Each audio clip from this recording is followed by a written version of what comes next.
لم يكن له كفوا আহাদ। এবার আল্লাহর হাবিব বলছেন কোরআনের প্রথম 7টা সূরা যে জানে অর্থ সহ তাফসীর সে হলো আলেম। সে কি আলেম? সে কি আলেম? এই 7টা সূরা রাসূল বলেছেন এক মঞ্জিল। এই 7টা সূরাকে কখনো এক মঞ্জিল হিসেবে তিনি খ্যাতি দিয়েছেন।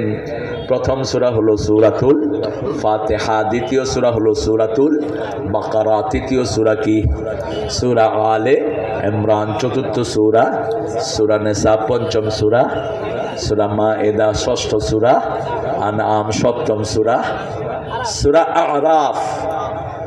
মায়েদা মানেই খাওয়ার টেবিল। কিসের টেবিল? খাওয়ার টেবিল। দেখেন আমাদের প্রথম সূরা হলো ফাতিহা, দ্বিতীয় সূরা বাকারা। এই গরু আমরা যেখানে বসে খাই সেটার নাম কি? খাওয়ার টেবিল, মায়েদা। ওই টেবিলও আছে, খাওয়াও আছে। এরপরে আমরা কি খাই? আনআম, প্রাণীগুলো জবাই করি, ছাগল জবাই করি, গরু জবাই করি, মহিষ জবাই হয়। আজকেও হয়েছে। মহিষটার গোস্ত ঠান্ডা কিন্তু গরুর গোস্ত গরম। এই জন্য মুশরিকের পেটে গরুর গোস্ত হজম হয় না। ওরা খায় মুত আর ঘু, আমরা খাই দুধ আর ঘি। করোনা হয়েছে, ওদের ঠাকুর বলছে গরু কা বউল পি লো, গরুর পেশাব খেয়ে ফেলো, তাহলে করোনা চলে যাবে। ওই বেটাই প্রথম মরেছে।